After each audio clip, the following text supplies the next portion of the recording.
السلام عليكم ورحمة الله وبركاته. معاكم المصري في فيديو جديد.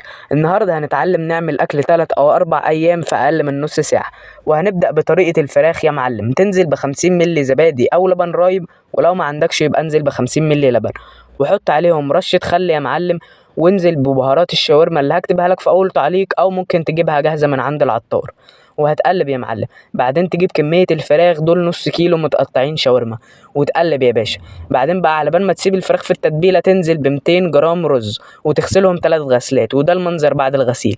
بعدين يا معلم تجيب الحله وتنزل فيها ب10 جرام زيت وترفعهم على النار يا معلم. بعدين تنزل بالرز وتقلبه لحد ما ميته تنشف وكل رزايه تتغلف بالزيت.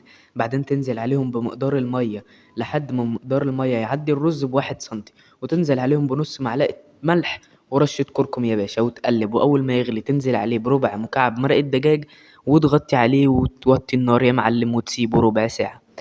بعدين بقى يا باشا تنتقل للفقرة اللي بعديها. على بال ما الرز يستوي، تجيب يا معلم الطاسة بتاعتك وتنزل فيها ب10 جرام زيت.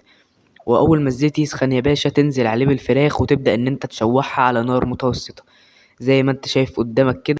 وبعدين بقى يا معلم تنزل عليهم بالخضار زي ما انت شايف كده، وتبدأ تقلب يا باشا. وتفضل تقلب لحد ما الخضار يبدأ يدبل. بعدين تنزل عليهم بشوية مية وتوطي النار وتغطيه يا باشا. وبعدين بقى أول ما يبتدي يستوي معاك وخلاص كده، تنزل عليه ب10 جرام صويا صوص و15 جرام كاتشب و10 جرام مستردة، ودي الخلطة السرية يا معلم. وتقلب يا باشا وتغرف 150 جرام رز و150 جرام فراخ أو على حسب سعراتك، ويبقى معاك وجبات الأسبوع كله معاك في الدايت يا معلم. وما تنساش الاشتراك في القناة ودعم المحتوى الهادف ليصل للغير. والسلام عليكم.